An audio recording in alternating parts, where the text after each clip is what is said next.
This is the Mickey Miles and More podcast, your one stop for information on Disney races, Disney vacations, Disney theme parks, and more.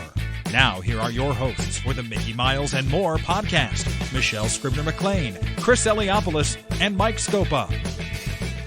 Welcome home, Milers, and welcome back to another episode of Mickey Miles and More, a podcast where three friends talk about their passion for the Disney parks. I'm Chris Eliopoulos, and with me, as always, is Dr. Michelle Scribner-McLean. Hi, Michelle. Hello. I didn't realize we were friends. I thought we were just casual acquaintances. Wait, who are you again? I don't remember who you are. So I have two things I want to say to you before we launch into the show. The first one is I want to give a shout out to my friend Liz, who we're actually recording late because I rode with her on her 100th Peloton ride. Mm-hmm. So if you're on Peloton and you want to friend me, I'm Scribback and I'm on the tread and the bike, but Liz did her 100th ride, so that's awesome. Congratulations, Liz. Congratulations. The second thing I want to say is, I'm sure, Chris, you saw the launch of the Disney Wish. We're going to have Becky Macon come on and talk about that. And I was so excited to see that on the Disney Wish is going to be a Star Wars bar. Star Wars themed bar. Still not getting me. I actually read an article. So really cool. I just read an article talking about how we shouldn't go back to do cruises because they just dump garbage into the ocean. They cause so much problems to the environment, and you're stuck with Star Wars bar. Doesn't matter. I can drink at home and watch Star Wars on TV. Anyway, speaking of Star Wars, the star of the show is with us, Mr. Mike Scopa. Hi, Mike. Marvel Universe Dining Room. Look, I've been working with Marvel for over 30 years. I don't need a dining room anymore. Well, then there's the Arendelle dining experience, and the list None of goes it's on. sorry. None of it gets me excited to go on a Let cruise. it go. Hello, Chris. We have a lot. Oh, to they're having a talk about. Frozen part of the cruise? Let Sort it go. of. So, all right, Mike. Mike, for those playing at home, Mike gave us a list with all the things we're going to discuss with a time limit on each thing because we have a lot to get through and we want to get through. It's about 322 items. True. And the only problem is that Mike is the one that's going to make it drag on. So, We say in a loving way. yes. So, first thing we're going to talk about, we have not been ignoring Disneyland or California Adventure. It's just they've been closed. But they're opening this week. So, Mike, what can you tell us about Disneyland and California Adventures open? So real quickly, both the Disneyland and California Adventure theme park will be opening on April 30th, which is we're recording on April 29th, so that will be tomorrow. Their operating hours will be from 9 to 7, both parks. Also want everyone to know that the Downtown Disney District I believe it's open now. It's open from 9 a.m. to 10 p.m. every day. The Disneyland Resort also has a park reservation system, and with just like Walt Disney World, you need a valid ticket for you need a park reservation and a valid ticket for the same park on the same day, and that's for that's for people who are 3 years old and older. A few other things. The Grand Californian is now open, but the Disneyland Hotel and the Paradise Pier Hotel is still closed, and we're not sure when they are going to reopen. The other thing, getting back to the Downtown Disney District, I don't think every shop, every eatery is open, so I guess it's best to check the Disneyland site and see what's going on. One more thing, just as in Disney World, Disneyland issued the following statement. It says, upon reopening, certain parks, hotels, restaurants, attractions, experiences, and other offerings will be modified or unavailable. And all these will have limited capacity and will be subject to limited availability or even closure, and park admission and offerings are not guaranteed. So basically, it's a huge caveat. But that's what's going on in California. Well, looking forward to the original park opening back up. But now we're going to start switching over to our favorite park, I think, right? Is it Mike, is Walt Disney World or Disneyland your favorite park? or They or Well, they both have things that I like, but if I had to make a choice, I think Disney World, because there's so many more things to do, and it's closer, you know. yeah. So yeah, I Michelle, think same thing, or are you a sucker for nostalgia and you like the Disneyland parks, or just Disneyland? I love Disneyland, but there's some things that can't be beat when you go to Disneyland. The idea that Walt walked on, took those steps, and I think Pirates and Haunted Mansion and Small World, things like that. But Disney World, all Yeah. the time for me. Disney World. So we're going to discuss the Disney World parks now. The calendar was updated as a matter of fact. I think right after we recorded last week, it changed, Mike. So what can you tell us about park hours moving forward? Chris, I think it changed today too. Jeez, they're just keep going. I believe it's like almost on a weekly basis, like every Thursday or Friday. It looks like they're updating it another week. Right now, the park calendar goes through July 17th. And in general, the park hours are like this. The Magic Kingdom is 9 to 9. Epcot is 11 a.m. to 10 p.m. The Studios is open from 9 to 7. And the Animal Kingdom is open only from 8 to 6. Michelle? Oh, I just had a question. I mean, aren't these hours kind of typical for this time of the year anyway? I'm going to say I'm going to say that the Magic Kingdom may open an hour early and open an hour later usually. Epcot usually opens at 9, not at 11. The Studios, I thought, would stay open till about 9 or 10 after Fantasmic is finished. And the Animal Kingdom, I thought they had been closing at 8 or 9. So, I think it's a few hours difference here and there. And I think that they feel that these hours are suitable based on the assumed capacity for the parks. I think that's why. So I just keep on thinking of Audra, who likes to walk around the parks at night. And it just seems like we're inching more towards those nighttime hours. Yeah. I mean, the big one has always been Epcot for us, and having it open until 10 o'clock is pretty much what we're looking for. So chalk that up on the yes or no side. We'll put it on the yes side for going. But interestingly enough, this week, Mike, the CDC came out with some new mask guidelines. So while I'm walking around or going for a run outdoors or going for a walk with my friends and close family, I don't have to wear a mask. But what does that say for the Disney parks? So those new guidelines, Chris, has started all kinds of conversations, and one of the conversations involves what kind of an impact will this have on places where there are large gatherings like theme parks. And Orange County, on the same day, announced some new COVID guidelines, and basically they're saying that they're going to reduce physical distancing requirements from 6 to 3 feet in all settings, both indoors and outdoors. But employees working at indoor locations will still be required to wear masks.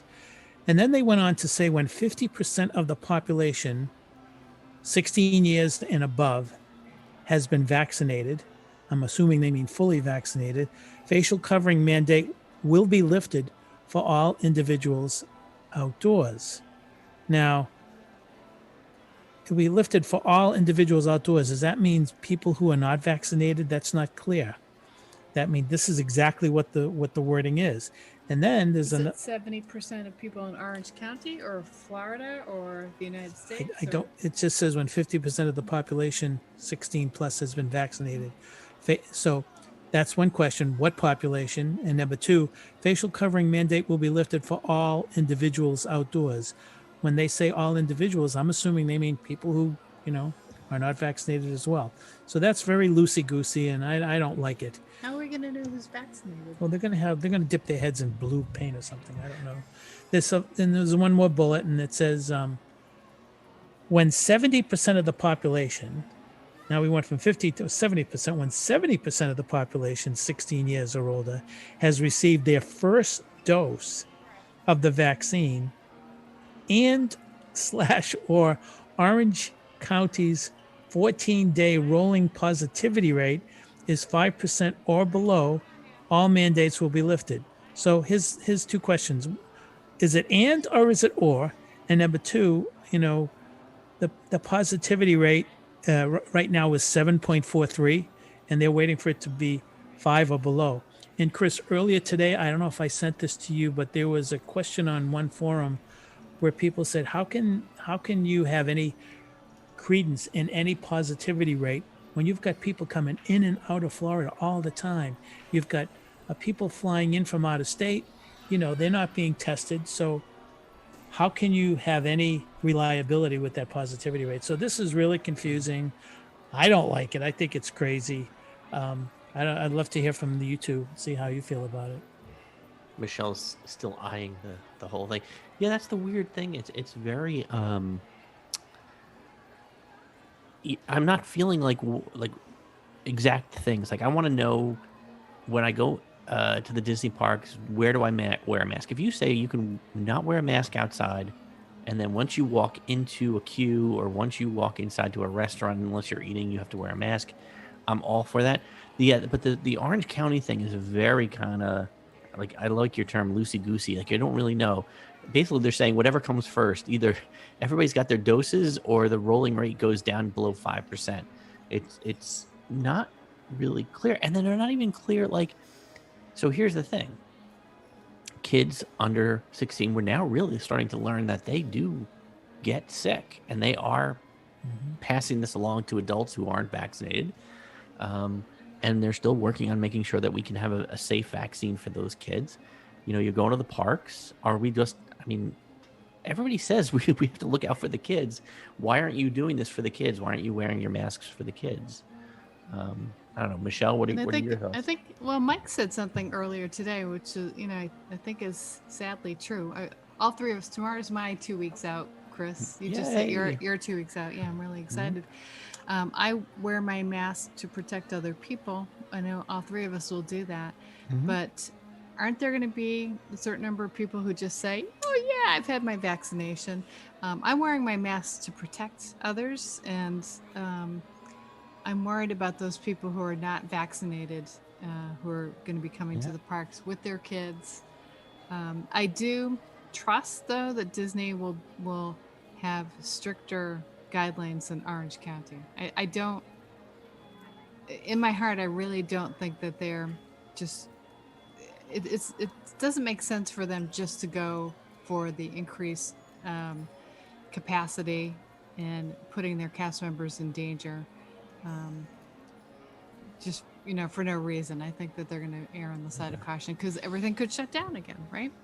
Yeah, they don't want to see that. And, I will say, just on a personal note, this whole pandemic has really shown me that there are really two types of people. There's the people who do truly care about the well-being of others, and those who are very selfish and care about themselves. I take it personally, like I said, because my son is an EMT, and I've seen people who don't take what he does seriously. And like I said, my whole family is vaccinated. We are making sure we still wear our masks and we social distance and we do what's right, not because we're safe, but because we want to make sure that everybody else is safe. So I would just say to everybody else, please, I know everybody's tired by this. I have conversations with friends who tell me about other people they're talking to who are like, well, I'm just done with this. And I kind of go, thank God World War II didn't happen today, because the stuff that people did of that generation to get through, they never said, I'm getting tired of this whole World War thing. I'm going to stop rationing my food and stuff like that. We can do better. And all three of us have stayed away for a reason, for our safety and for the safety of others. So, yeah. But I think Disney feels the same way, and hopefully they'll continue to stay ahead of where, they're trying to make sure that everybody's safe is really what they're doing. But And in that vein, Mike, so Disney World is offering up cash money to employees.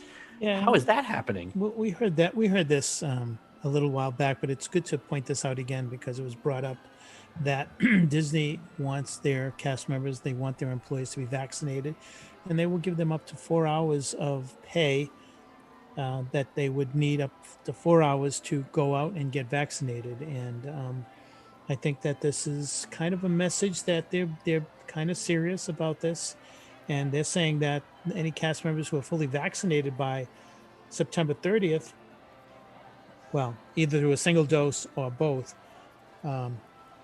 single dose vaccine or a double dose, they fully vaccinated, will become eligible for that one-time payment equal to 4 hours of pay. So that's encouraging. However, I will say that I've heard that Disney and Universal, and I'm not sure about SeaWorld, but they're talking with Jerry Demings, who's the county mayor, Orange County mayor, and I'm concerned about that. And I think when we move on to the next item, Chris, you're going to see why I feel that the first week in June, is going to be a very critical week, and we may hear some announcements that first week in June. Awesome. Yeah. So speaking of which, now that things are starting to ramp up in terms of hours in the parks, are they going to start opening up some hotels? Yeah, I'm going to let Michelle run through these resort openings. Sure. So Beach Club is opening, my favorite, on May 30th. That's my DVC. Wilderness Lodge, also a favorite, is opening on June 6th. The Boardwalk is opening on July 2nd. Kind of surprised about that. Yeah. And the Polynesian is slated to open in late July. So slowly but surely, things are opening. So that's and a lot of cast members getting called back for those jobs. So that's good to hear. So hopefully we'll see some more. I think I sent you an article about some cast members who were released, and hopefully we'll see them coming back and seeing some of our old friends at the resorts we're used to going to. Let's see, where else are we going? Speaking of jobs, Mike, what are they doing in terms of hiring? Well, in lieu of what we were just talking about with the resorts being open, I also heard, and it did not make the list, but I'm telling you right now that the Hoop-Dee-Doo cast members and performers have been called back for rehearsals. So that tells you something that they're planning to open that again. They're offering, they're hiring and rehiring, and they're offering, I think most of the jobs start at $14 an hour down there, and they're hiring people left and right. Now, Michelle just went through several bullets of some of the resorts that are opening, and when you think about that, that means more rooms are being released, more rooms, more people. So does that mean that capacity is going to be raised? It's funny how a lot of these openings are going to happen in the first week in June, and Jerry Demings mentioned about the first week in June. If they're opening these resorts, they have to raise the capacity, right? And we may never be told exactly what the capacity is, but if I had to guess, I'm thinking that the first week in June capacity may be inching up to about 50%, but there will be never know exactly. But I just think everybody should see what happens in about a month. See what happens. And what are they? I see that you put that the base pay for certain jobs that they're looking to hire starts at $14 an hour. The jobs are at attractions, custodial, merchandise, and the quick service foods. So that's good. So it sounds like besides the hotels, they're going to start hiring, which again is like you were saying. It sounds like capacity should be going up if they're hiring more people for these positions. So. And Michelle, I mean, I know as the person who loves her Android phone, you're excited that the Magic Mobile app is now.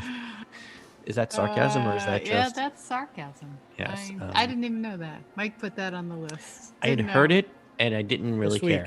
This week. I will say though, on a side note, I did get my annual passes, and I was able to put the passes in my wallet.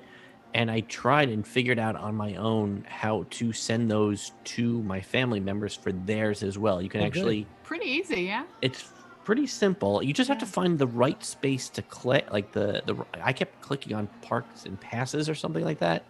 And it was another section. Let me see. Let me What did you say? I said, oh, sheesh. Let me see. Oh, sheesh. It's pretty much. I think it's very similar to how I would share a movie ticket with a family member. So it's up on the up in the right hand corner. You can share. You go to if you go to the section that says Disney Magic Mobile as opposed to tickets and passes, and then you click on that person's pass, you can then choose. Let's see. You can then choose to send it. It says select passes to share, and you share it with them via even just Messenger. So it's a great move. Yeah. And I would assume on Android it would be just your text messaging. But I have to say, I love the little animated thing on your watch. I'm looking at my when it little pops up? Spaceship Earth right now, and it's all like little stars. It's the Flashing. shimmering, beacons of light. Yeah, it's really cute. beacons It's of really magic. cute. So Yeah. I'm all for that. But here's something. It's interesting. I just saw an article today in I think it was it Washington Post or was I think it it was the Washington Post. Yeah. It was an article that Michelle had mentioned to us earlier. Michelle, we're kind of screwed up with car rentals now, huh? Yeah. So people that aren't probably not even aware that if they want to go down, that we might have a problem with car rentals. I don't think it wasn't that article. It was in the Washington Post, I think a week ago. I had read that to stay afloat, a lot of big car companies had sold their fleets. So they were just sitting in garages and nobody was using them. So they sold the cars to make sure that they had money coming in. And so what this means now, it is very, very hard to get a car. And if you do, it is a lot of money. I am going to visit my son in Austin, Texas in a few weeks. And the cost of my car for this 5-day visit is more than my flight. So just really, really outrageous. And Mike, didn't you look for cars in Orlando? How long are you going to be there? Just 5 days. So 5-day car rental is it's almost $600. Wow. For 5 days, for I don't know, nothing special, but I mean that's crazy. Is that a Dodge? Nothing special? Yeah, it's a Dodge. Yeah, I don't care, but I mean, oh my gosh, this little jaunt to see a family member is starting to add up in terms of the hotel rate was what I would expect it to be, but the flight was very expensive and the car was even more expensive. And Mike, you were saying that in Orlando you had looked for cars too. Yeah, usually when I know I'm going to travel, I'll just grab a car as soon as I can, and I know that the price is usually the sweet spot is about 9 or 10 days from the day I take off. That's usually the cheapest time for a car. But these days, you got to grab one. So I grabbed one in January, and it was a little bit more than I think it was For the summer? For not for the summer, just for about a week, the first week in July. And it was about $300. And that's, that was a little high, I thought. And I looked for the same car for the same time last week, and it's now $600. So I think that's happening all over the place. I think what you mentioned, Michelle, is happening all over the place, all over where people would be using cars a lot and they're not traveling, and so those cars are remaining idle. So I think the car companies have been selling it all over the country. They need to build their fleets back up now.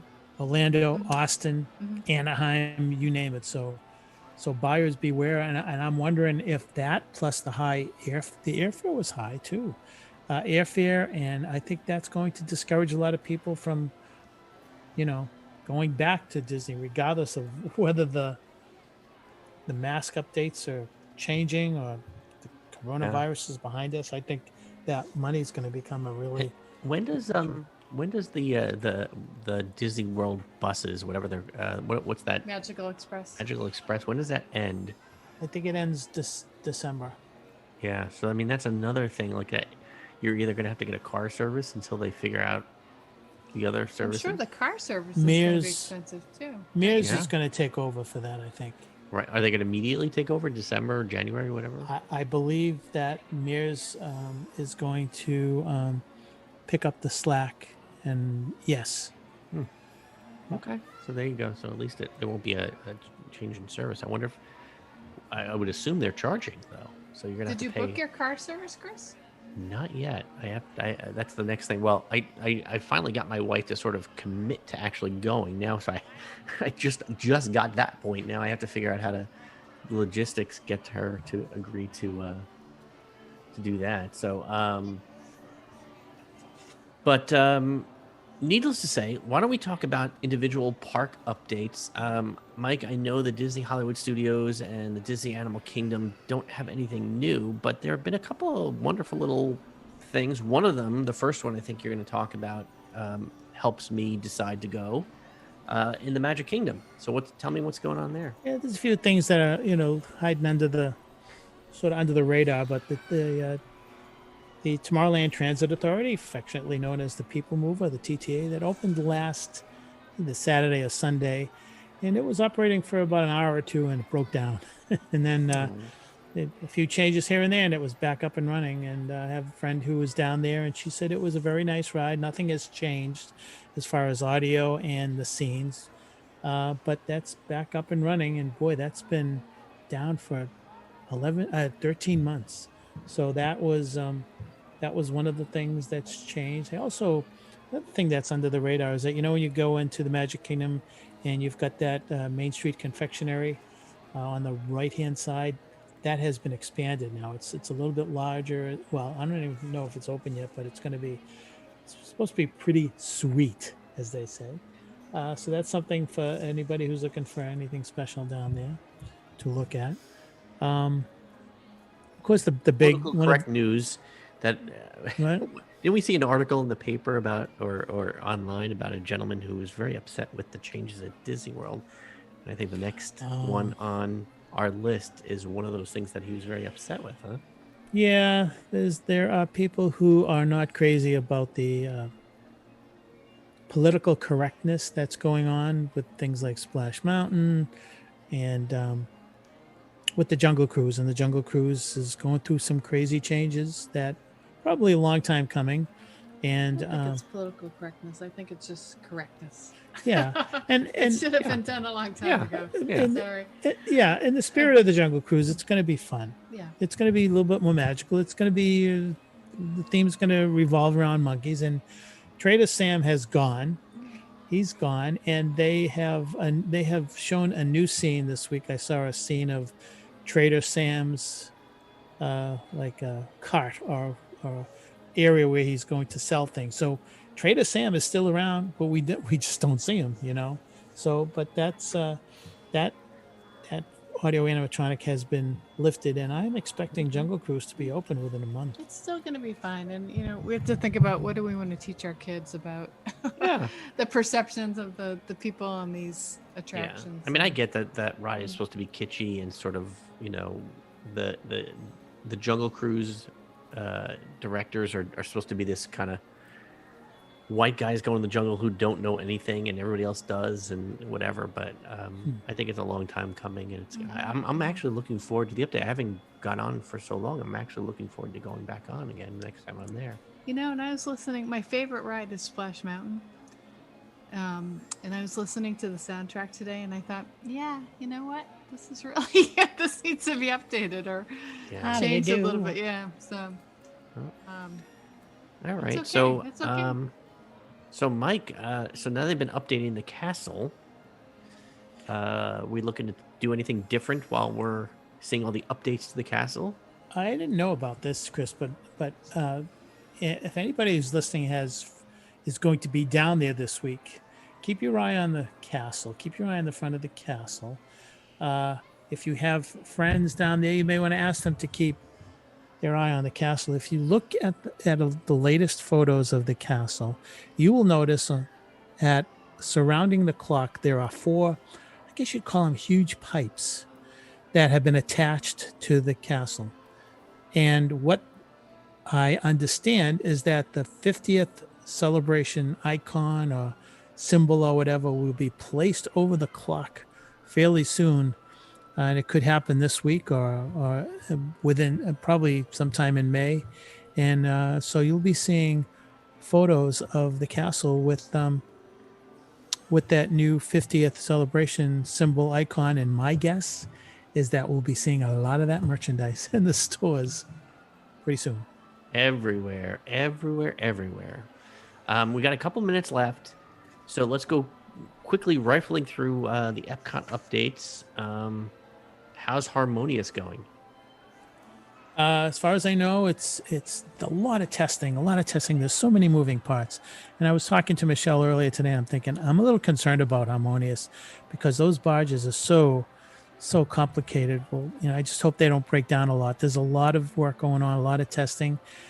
Some of them are weather beaten. There's talk about they were going to be painted. So we'll see. But that's obviously the big thing in Epcot that we're waiting to see if and when we'll be able to see that this year.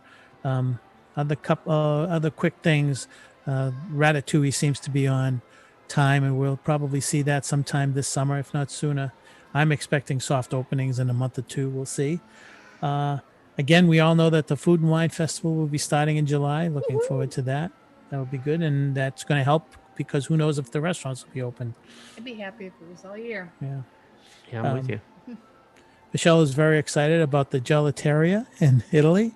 That is a gelato place where you can get all kinds of goodies, gelato and cannolis and whatever. And they have recently published the menu, but I caution everybody, don't look at the menu because if you look at it, you will gain 2 pounds.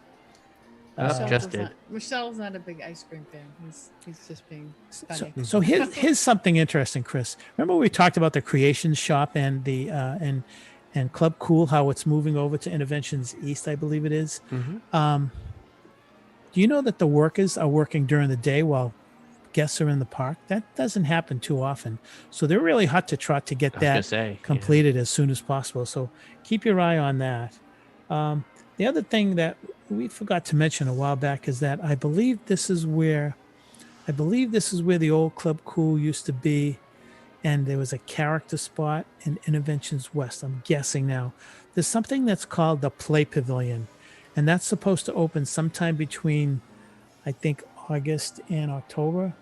And it's going to be one of those areas where I think it's going to be sort of a video arcade parlor, but maybe I'm insulting it by saying that there's going to be all kinds of things. It's going to be called the Digital Metropolis.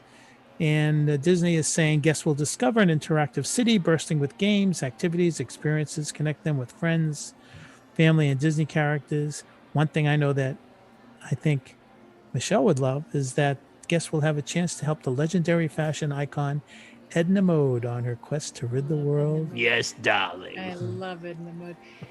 But how can we interact without touching things or having cast members clean things? I don't know. I worked in a museum of science that was very interactive, and I just wonder like what that looks like now. With people must be cleaning all the time. People are touching, so I don't know. We'll see. It's called the Play Pavilion, and we'll see what's going on. The other thing is that I think we forgot is that I think this is around where Mission Space is. There's going to be a Space 2020 restaurant that's going to open in Epcot, and they have been talking about that opening probably sometime this summer. Again, who knows with the virus? A lot of these places were scheduled. I know the Space 2020 restaurant was supposed to open back in February, so who knows what's going up. That's something to look for. And finally, I found out, I didn't realize that China was getting a new Circle Vision movie. It's going to be called Wondrous China. So that's something nice and a new movie. And, that movie's been around for a long time, like 50 years. I don't know, 40 years maybe, 45. Anyways, that's the latest from Epcot. Yeah. Wow, that was an awful lot of stuff I need there. a nap. That was a long one. So, Yeah. So we're going to just cut it right there. We're going to let you guys go. It's going to wrap it up for this episode of Mickey Miles and More. If you want to continue this conversation, join us on our Facebook page at Mickey Miles Podcast or on Twitter at Mickey Miles Pod. For Dr. Michelle Scribner-McLean, Mike Scopa, I'm Chris Eliopoulos. We'll see you on the road, in the parks, and welcome home, everyone. We hope you enjoyed listening to today's episode of the Mickey Miles and More podcast. For all of us here at the Mickey Miles and More podcast, this is Rick Gregg saying thanks for listening and all your support. And until next time, we'll see you on the road.